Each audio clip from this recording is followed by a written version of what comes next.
반갑습니다. 블레이드 위버예요. 이번에 해볼 게임은 판사가 되어보는 그런 게임입니다. 당신이 판사입니다 라는 게임인데요. 게임이기보다는 체험 프로그램으로 생각해보면 될 것 같아요. 직접 판사가 되어서 검사, 변호사, 피고인 등의 진실을 듣고 피고인에게 적절한 형을 부여하는 그런 프로그램이라고 합니다. 당신이 판사입니다. 한번 지금 시작을 해보도록 하죠. 렛츠 고! 여러분은 판사가 되어본 적이 있으십니까?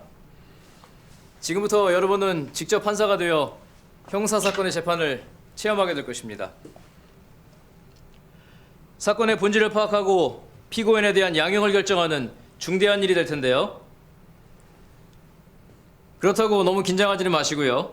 저와 함께 시작해 보시죠. 긴장돼요. 당신이 판사입니다. 정말? 정말 내가 판사야? 당신이 판사입니다. 이 사람은 범죄를 저질렀습니다. 그 후 검거되어 형사재판에 회부되었습니다. 당신이 직접 피고인에게 적정한 형을 선고해 주세요. 사건 부분, 살인. 살인부터 한번 해보도록 하겠습니다. 상습 술주정 아들, 만취 상태에서 모친 폭행하자 참다 못한 부친 우발적으로 목 졸라서 살해. 그러니까 아빠가 아들을 죽인 거예요. 부천 경찰서 7일 술에 취해 행패를 부리던 아들을 살해한 혐의로 A씨를 체포해 조사를 벌이고 있다. A씨의 아들은 평소 술주정을 많이 부렸던 것으로 알려졌다.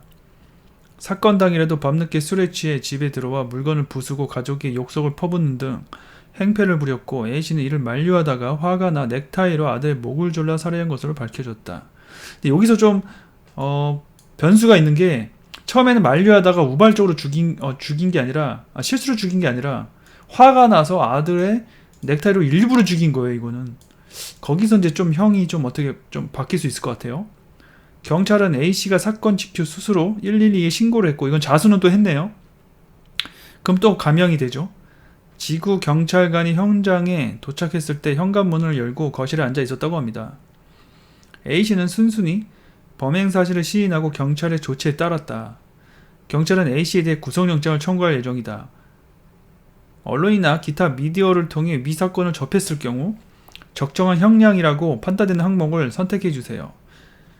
제가 이제 선택을 하는 겁니다. 이게 이 정도 미디어에서 봤을 때 어느 정도 될까? 이 글만 봤을 때는 그래도 사람을 죽였고 우발적으로 화가 나긴 했지만 일부러 또 목을 매고요. 근데 상습적으로 또 폭행을 한 그 죄는 또 있어요. 또 아들이 어쩌다가 또 이렇게 만류하다가 또 일어난 거고 자수를 했기 때문에 그래서 20년 이상 1년 이하는 좀 그런 것 같고 3, 5, 10 중에 하나일 것 같은데 그냥 한 5년 해봅시다. 어떻게 내용이 나올지.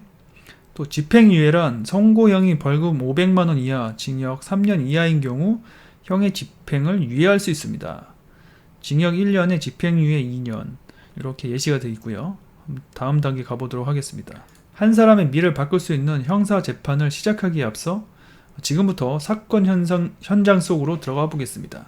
굉장히 분위기가 참담했습니다.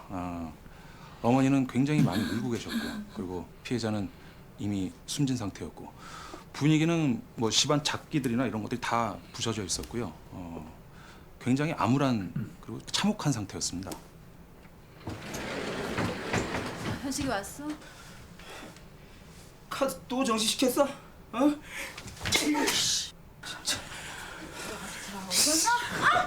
지방꾼이 이게 뭐야 이게? 니들이 부모야? 아들이 사업 실패하고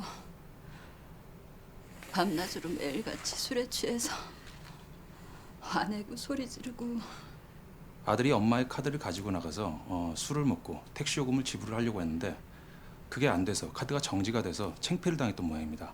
그래서 집에 들어와서 아버지하고 어머니에게 거기에 대한 어떤 항의성 행패를 했던 것 같습니다. 씨발 꼬라지하고 왜? 집안이 나한테 세상이 나한테 아버지 계신다. 뭐? 아빠? 나오라 그래. 아빠가 뭔데? 아빠가 진짜 나한테 하는 게 뭐냐고. 아이고 씨. 뭐야 이 씨. 그만해. 뭘 그만해요? 뭘? 아버지 때문에 내 인생이 다 망쳤다고.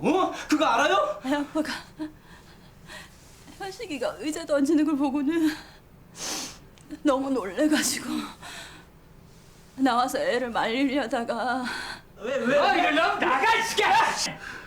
에? 왜 나가? 내가 왜 나가? 그만 좀 해! 왜 그만해!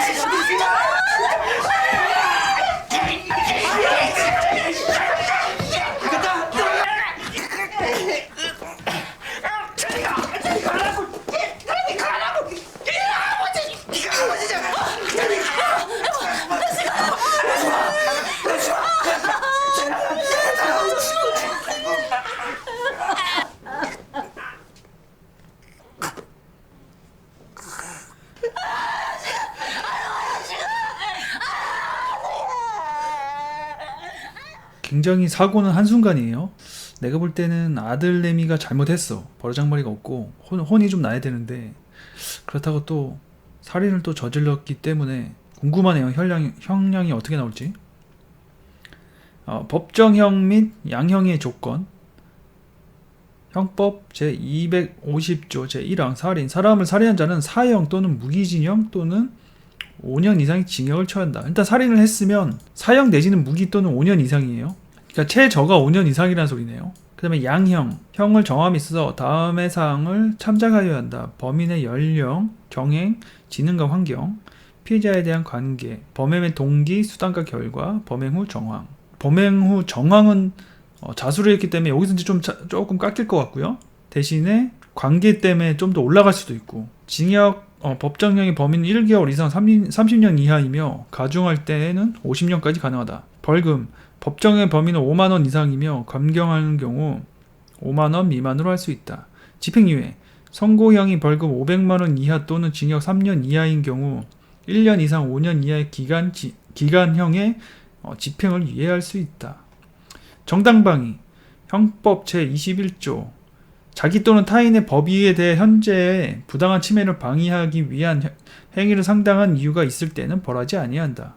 방위 행위가 그 정도로 초과한 때에는 정황에 의하여 그 형을 감경 또는 면제할 수 있다. 전항의 경우에 그 행위가 야간 기타 불만스러운 상태에서 공포, 경악, 흥분 또는 당황으로 인한 때에는 벌하지 않는다. 자, 다음 단계로 넘어가 보겠습니다. 이후 단계부터는 양형 판단의 근거가 될 중요한 내용이므로 반드시 읽어보셔야 합니다. 예. 이제 본격적으로 재판을 시작할 시간인데요. 검사와 변호사는 각각 어떠한 논리로 판사인 여러분을 설득하게 될지 궁금해지네요. 한번 들어가 보시죠. 이 재판관님 관상이 좋으신데? 뜬금없는 얘기지만요.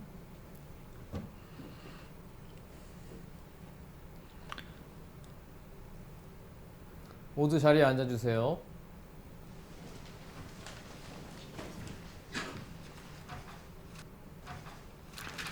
자, 내가 이제 판사고요. 이제 이 사람들의 이야기를 듣는 거고, 검사 얘기, 변호사는 이 피고인의 변호를 담당하겠죠. 일단 검사 한번 볼까요?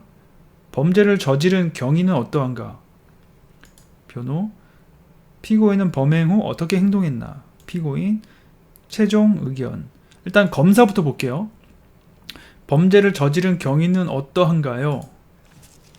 피고인의 집에서 아들인 피해자가 술에 취해 물건을 부수고 엄마에게 대드는 것을 보고 화가 난 피고인이 넥타이로 피해자의 목을 힘껏 졸라 살해한 사건입니다. 이때 피고인의 처가 말렸지만 계속해서 목을 졸랐던 것이 아니냐는 담당 검사의 질문에 피고인은 제 자신을 통제할 수 없었습니다 라고 진술한 바 있습니다. 좋아요. 그럼 이제 변호사 얘기 한번 들어봐야겠죠? 피고인은 범행 후 어떻게 행동했나요? 피고인은 난동을 부리는 아들을 제압하는 과정에서 뜻밖의 아들이 숨지자 통안의 눈물을 펑펑 쏟으면서 곧바로 112에 신고하여 자수하였습니다. 또한 경찰 단계에서 작성된 수사 기록에 의하면 피고인이 서럽게 울다, 피고인이 한참을 울다라는 내용이 반복되고 있으며 조사를 받는 도중 자꾸만 가슴이 찢어진다라고 호소를 하였다고 합니다. 이러한 사정에 비추어 볼 때 피고인이 자신의 행동을 얼마나 후회하였는지를 잘 알 수 있습니다.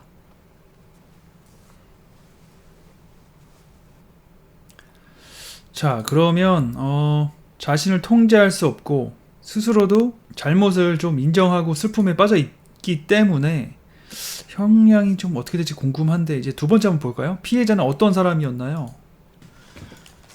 사건 당일 피해자가 비록 술에 취해 과격한 행동을 한 면이 있습니다. 하지만 피해자는 어렸을 때부터 누군가와 문제가 발생하여 경찰에 입건된 적이 전혀 없었습니다. 군대와 같은 통제된 사회에서도 포상휴가를 자주 받아 나올 정도로 성실하게 생활하던 시기도 있었습니다. 또한 군인 시절에는 특등병사로 한 달 이상 일찍 진급도 하고 사교성이 좋아 주변에 친구들이 무척 많았다고 피고인도 진술한 바가 있습니다. 그렇다면 살인을 피할 수 있지는 않았나요? 맞습니다. 현장에서 피해자가 행패를 부릴 때 피고인이 차라리 그 현장을 떠나버렸다면 이런 참담한 결과를 피할 수 있었을 것입니다. 또한 피고인의 처가 만류했을 때 바로 목 조르는 것을 그만두었더라면 피해자는 사망하지 않았을 것입니다.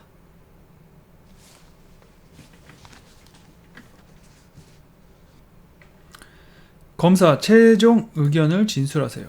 피고인은 아내의 만류에도 아랑곳하지 않고 5분에 걸쳐 목을 힘껏 졸라 앞길이 창창한 아들의 생명을 빼앗는 살인 행위를 하였습니다.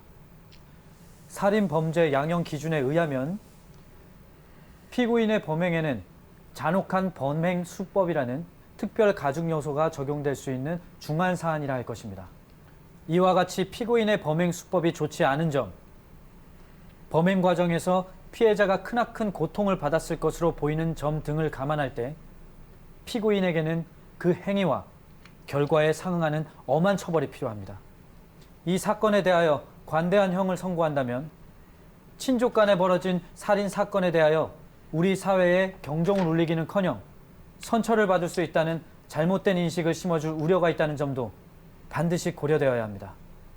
이러한 사정들을 종합적으로 살펴 피고인을 중한형으로 엄벌해 주시기를 바랍니다.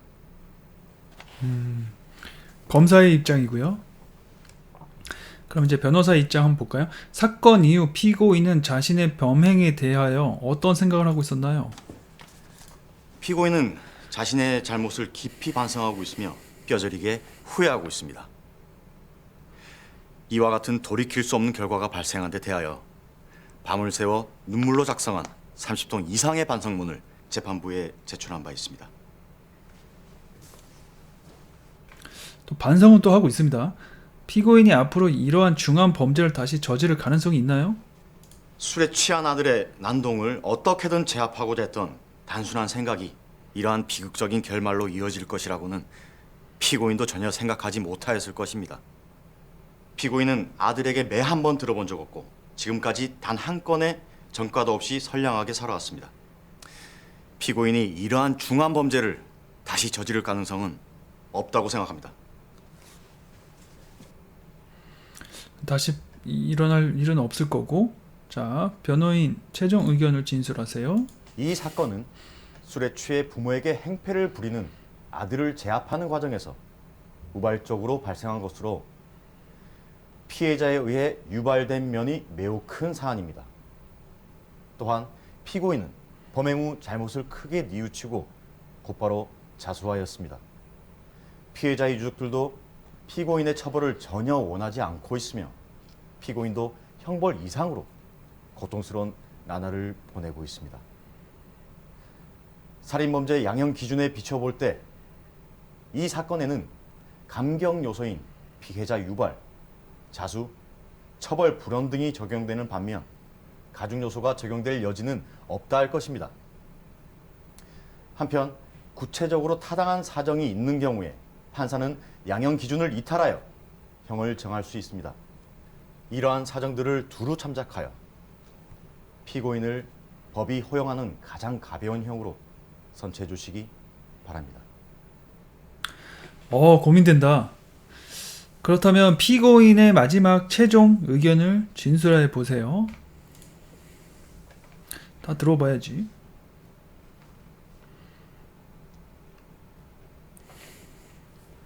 술에 취해서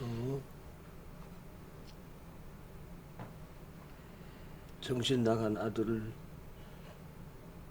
막아보고자 한 것이 도저히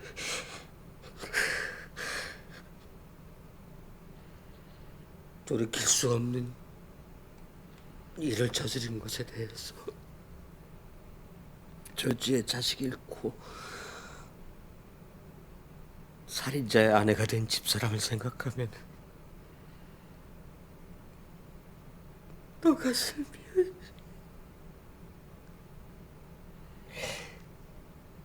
뼛속까지 아픈 마음으로 속죄하겠습니다. 선처를 베풀어 주신다면 마지막 생 남아있는 가족들을 불우한 이웃들을 위해 살고 죗값을 치르며 살겠습니다. 정말 잘못했어요.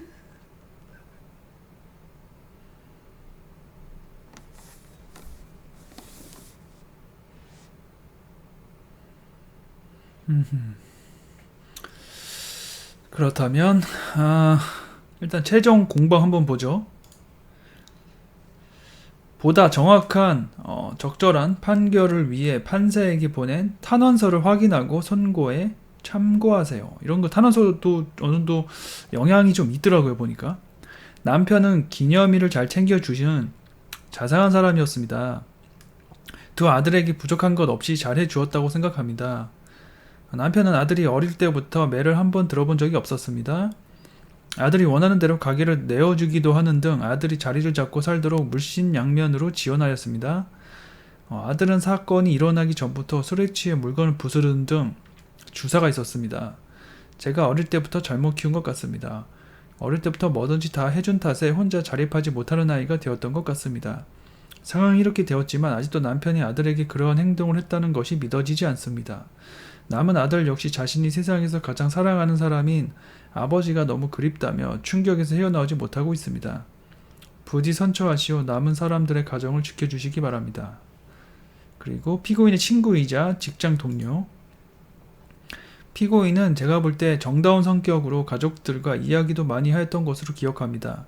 피해자가 어느 때부터인지 엇나가고 있다는 고민을 들은 적이 있었으며 언젠가 큰일 한번 나겠구나 라고 생각한 적이 있습니다.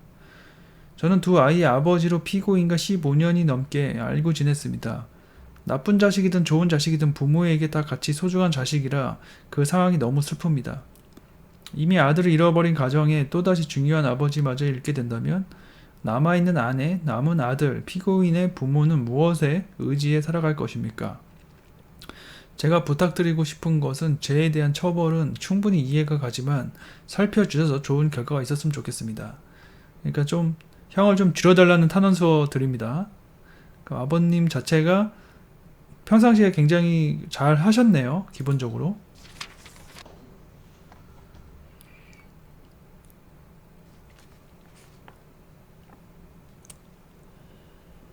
이제 결정을 내릴 때가 되었습니다.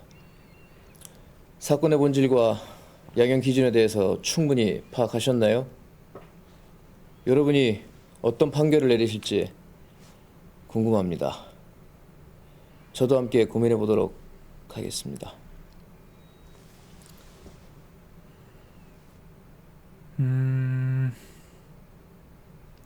정말 머리 아프네요. 정말 재판관 아무나 못하는 것 같습니다. 피고인의 인생을 바뀔 수 있는 중요한 결정이다. 그렇죠? 사람의 인생이 달려있는 거죠. 신중하게 결정하여 주십시오. 형법 제250조 제1항 사람을 살해한 자는 사형, 무기징역 5년 이상의 징역에 처한다. 아까 봤던 거죠. 그렇다면 일단은 보통 내지는 동기 자체가 참작입니다. 일단 비난하거나 중대적인 건 아닌 것 같아요. 극단적인 것도 아닌 것 같고 이거는 정말 싫어서 하는 거거든요. 비난 동기. 근데 비난 동기가 조금 있을 수 있어요. 아까 전에 그 친구가 보낸 탄원서에 이러다 큰일 날 수도 있겠구나 한 거 보니까 힘들어했던 건 좀 있을 것 같아요. 그래서 보통이나 혹시 비난 이 정도 될 것 같아요. 그래서 감경, 빼는 거냐? 이제 기본이 그래도 기본은 그래도 10에서 16년이나 되네요. 사람 죽이면 살인이 확실히 셉니다. 참작, 보통, 비난 요 셋 중에 하나인데 적당히 봐야 될 것 같은데 일단 집행유예는 아닌 것 같아요. 살인을 했기 때문에 집행유예는 아닌 것 같고 한 7, 8년 돼야 되지 않을까 싶네요. 그래도 좀 남아있는 가족들도 좀 감경을 해야 되고 네, 기본 이거를 유형을 일단 정해야 될 것 같아요. 유형을 보통으로 잡아야 될 것 같고요. 보통으로 잡아야 될 거고 여기서 이제 감경을 좀 해줘야 될 것 같아요. 그래서 7년에서 저는 12년 그 사이인 8년으로 해보겠습니다. 어떠한 요소가 당신의 선고에 중요한 영향을 주었습니까? 이거 그리고 피고인의 자수 그리고 미필적 살인의 고의 최대 2개까지만 된다? 진지한 방성도 필요한데요. 일단 피해자 유족이 처벌을 원하지 않는 게 이게 감형이 될 것 같고요. 반성도 필요할 것 같은데 일단 뭐 이렇게 2개밖에 안 되니까 이렇게 합시다. 체험자 통계를 위한 정보를 제공해 주시면 향후보다 합리적인 양형 기준에 도움이 됩니다. 뭐 대충 이렇게 합시다. 다음 피고인을 징역 5년에 처한다. 징역 5년 더 내려갔어요. 양형의 이유에 대해서 말씀드리겠습니다. 이 사건은 피고인이 자신의 아들인 피해자가 술에 취해 모친에게 행패를 부리는 것을 만류하다가 우발적으로 범행에 이르게 된 사안으로서 범행 경위에 다소 참작할 만한 사정이 있습니다. 또한 피고인은 아들이 사망하자마자 직접 112에 전화하여 자수하였고 범행을 모두 자백하면서 잘못을 깊이 뉘우치고 있으며 유족들도 피고인의 처벌을 원치 않고 있습니다. 아울러 피고인에게는 아무런 범죄 전력도 없습니다. 이와 같은 사정들은 피고인에게 유리한 양형 요소입니다.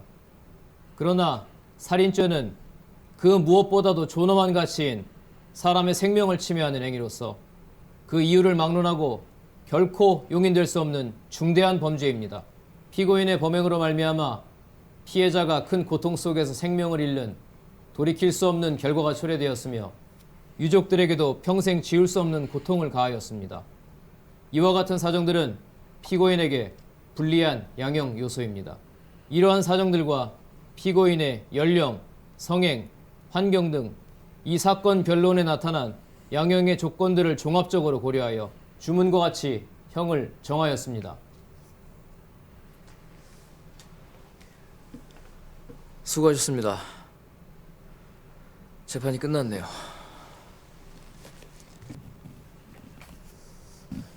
이 가슴 아픈 사건은 수년 전에 실제로 일어났던 사건입니다.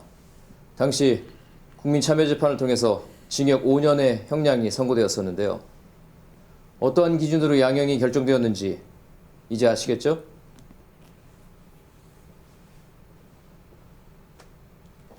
아직 잘 모르겠는데요. 여러분이 더 많이 직접 공부해야 판사하며 되겠는데요? 체험한 느낌이 어떠셨나요? 짧은 시간이었지만 재판 과정과 양형 기준을 이해하는 데 도움이 되셨으면 합니다.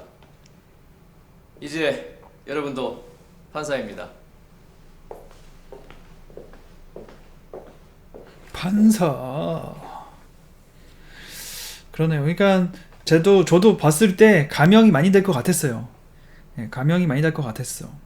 제가 체험 전에는 징역 5년이라고 했는데 그게 맞았네요. 나중에 조금 올렸는데 그 왼쪽 거 보고 이게 5년 정도가 맞는 얘기네요. 피고인을 징역 5년에 처한다. 양형의 이유는 다음과 같은 양형 기준으로 정상인들을 모두 고려하여 주문하여 같이 정한다. 징역 5년에서 30년 이렇게 특수 감경 영역이 징역 3년 6개월에서 12년. 자, 다른 사건 체험해 보도록 하겠습니다. 이번에는 절도네요. 절도해 보도록 하죠. 믿는 도끼에 찍힌 발등, 종업원의 절도 행각 덜미. 이런 거는 자영업을 하시는 분들은 아마 많이들 겪는 일 중에 하나일 수도 있어요. 삥땅.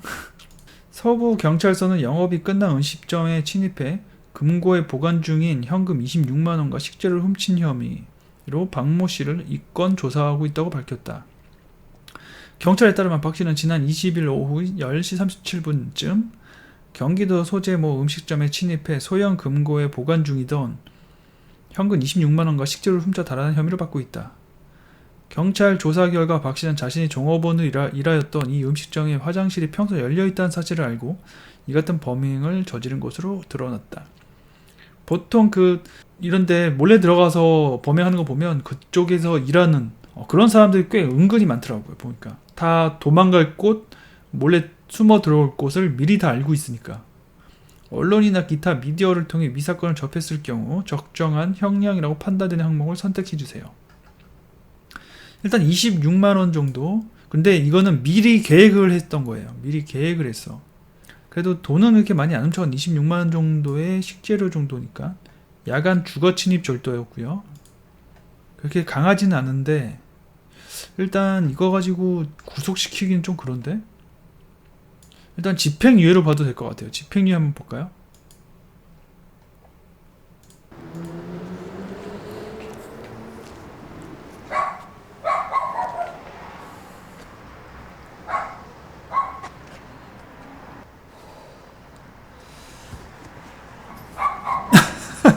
뭐야?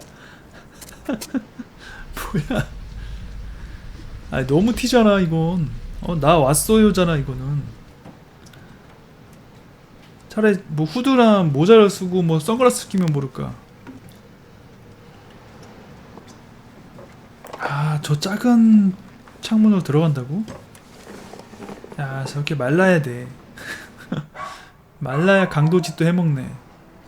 이 가게 사장님은 평상시 화장실 창문을 닫지 않았다고 합니다. 설마 저 좁은 창문으로 사람이 들어올 거라는 생각은 못했다라는 거죠.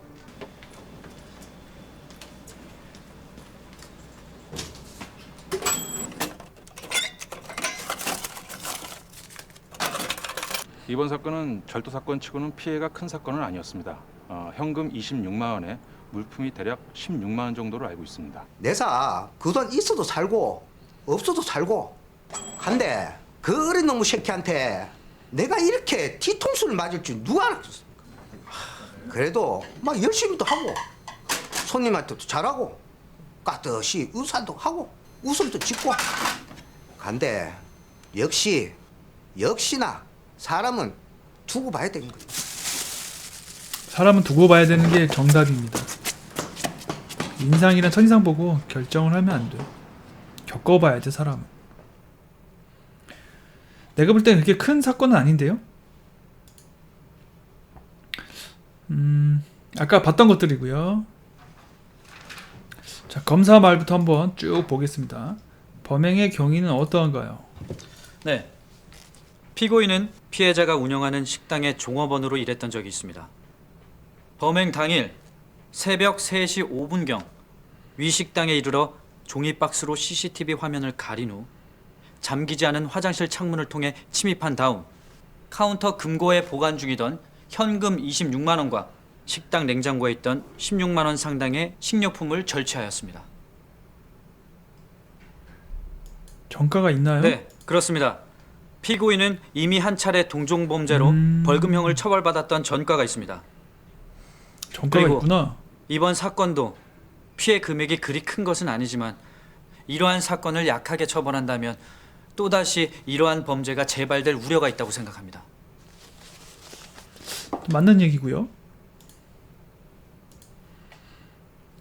피해자가 운영하는 식당의 영업준비금 26만 원과 16만 원 상당의 식료품입니다.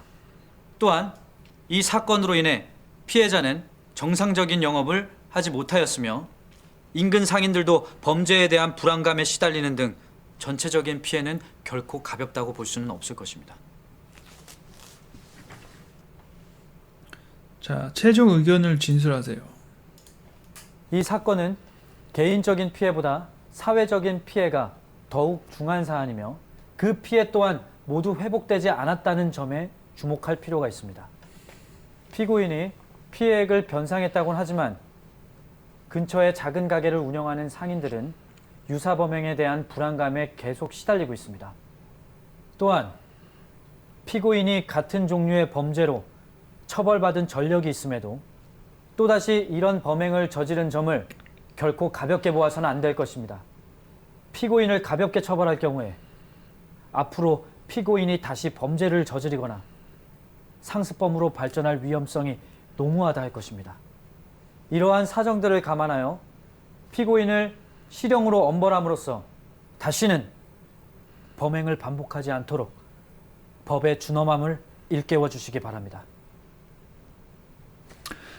다른 건 모르겠는데 정가가 있는 게 좀 걸립니다.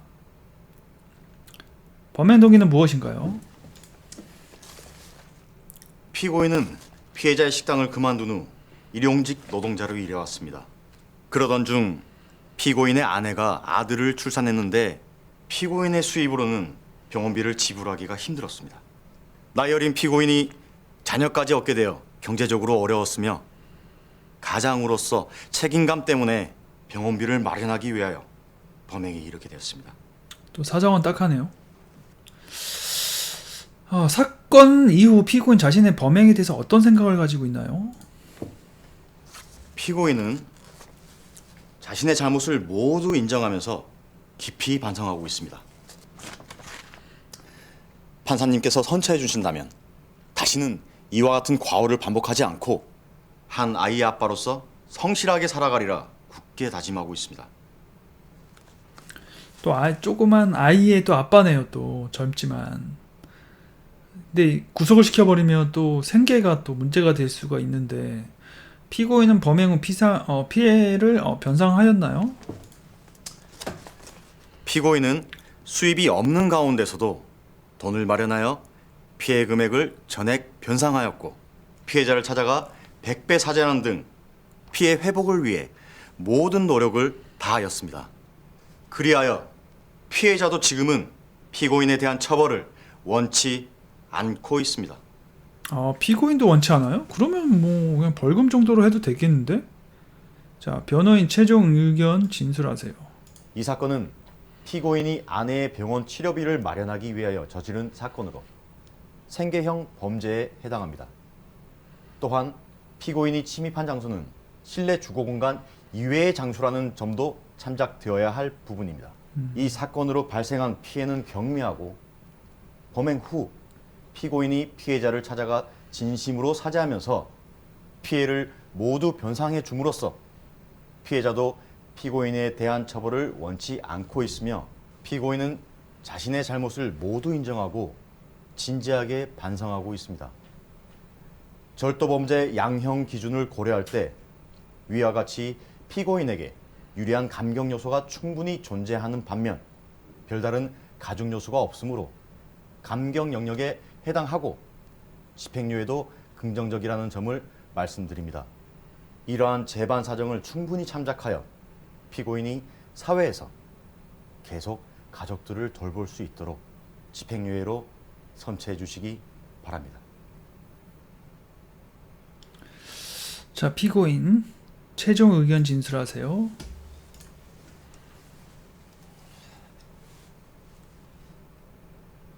저를 좋게 봐주시고 가족처럼 따뜻하게 대해주셨던 사장님께 심력 끼쳐드린 점 진심으로 사죄드립니다. 이루 말할 수 없으실 만큼 실망이 크실 거라고 생각이 듭니다. 생활고에 병원비에 쪼들리다 보니 해서는 안 될 짓을 저지르고 말았습니다. 정말 죄송합니다. 제 아내와 태어난 지 2달밖에 안 된 아들에게 너무 미안합니다. 한 번만 선처해 주신다면 부끄럽지 않은 아빠가 될 수 있게 더욱 열심히 살아가겠습니다.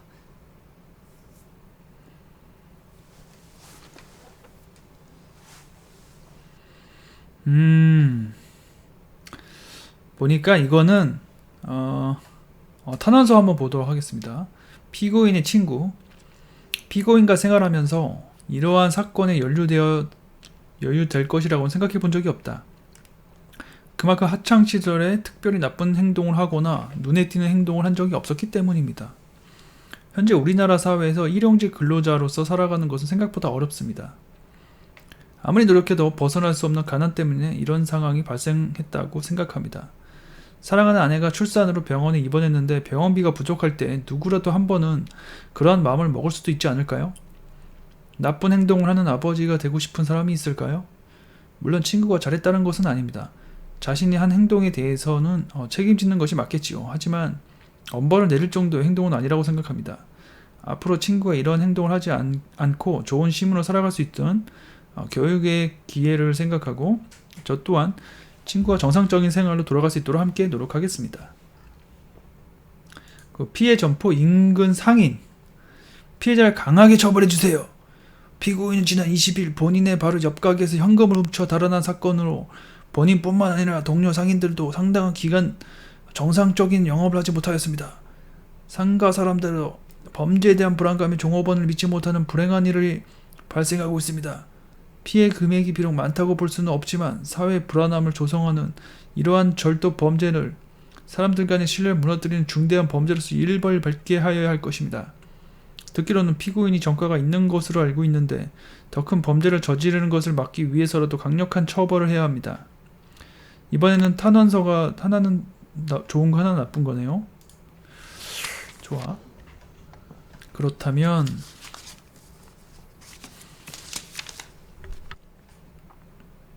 이거는 방치물 절도 정도는 아니고요. 일반 절도는 맞아요. 기본 6개월에서 1년 6개월인데 저는 일단 상습범인 게 좀 문제가 되고요. 하지만 생계형 범죄라는 거 이걸 좀 감경해 주겠습니다. 그래서 일단 집행유예 정도로 집행유예 2년 정도로 해주는 게 적당하지 않을까. 거기에 벌금은 이미 그 피해를 보상을 했기 때문에 벌금은 부과가 안 되고요. 징역은 아직 아닌 것 같아요. 또 애도 있고 하니까. 그리고 다른 건 피해를 전혀 주지는 않았고요. 집행유예 2년으로 하겠습니다. 피고인을 징역 8월에 처한다. 오, 징역이요? 다만 이 판결 확정일로부터 2년간 위형의 집행을 그렇죠. 구해한다. 피고인에게 맞았지? 2년 집행유예. 보호관찰을 받을 것을 명한다. 양형의 이유에 대해서 말씀드리겠습니다. 피고인은 범죄 사실을 모두 인정하고 진지하게 반성하고 있습니다. 또한 피해 정도가 그리 중하다고 볼 수 없고 피해자가 피고인에 대한 처벌을 원치 않는 사정 등 피고인에게 유리한 양형 요소가 있습니다. 반면 피고인이 같은 종류의 범죄로 처벌을 받은 전력이 있는 사정은 피고인에게 불리한 양형 요소입니다. 이러한 사정들을 종합적으로 고려하면 피고인을 실형으로 엄벌하는 것보다는 입원에 한하여 집행유예로 선처함으로써 건전한 가장으로서의 역할에 충실할 수 있는 기회를 주는 것이 적정하다고 판단합니다. 이에 주문과 같이 형을 정하였습니다. 이거 딱 이 정도가 적당한 형 같습니다. 수고하셨습니다. 드디어 재판이 끝났네요. 이 사건은 실제로 수년 전에 일어났던 사건입니다. 당시 재판부는 피고인에게 징역 8개월과 집행유예 2년을 선고했었는데요. 어떠한 기준으로 이러한 양형을 결정하게 됐는지 이제 아시겠죠? 여러분이 직접 판사가 되어 체험한 느낌이 어떠셨나요? 짧은 시간이었지만 재판 과정과 양형 기준을 이해하는 데 도움이 되셨으면 합니다. 이제 여러분도 판사입니다. 여러분도 판사입니다. 저는 다 집행유예로 썼어요. 집행유예 맞죠? 2년. 좋아요. 이렇게 두 개가 아직 두 개가 끝인 건가 봅니다. 재밌었네요. 좀 특이하고 이런 것도 이렇게 이런 식으로 해주니까 간접 체험도 해보고 좋은 시스템 같습니다. 양형위원회에서 게임 같은 프로그램을 여러분들도 한 번씩 당신이 판사입니다를 검색하시면 사이트에 나오니까 한 번씩 플레이를 해보시기 바라겠습니다. 블레이드 위버였고요. 여지가 시청해주셔서 감사합니다. 좋아요와 구독하기 한 번씩 부탁드리고요. 또 다음 영상을 찾아뵙도록 하죠. 좋은 하루도 되세요. 바이바이바이.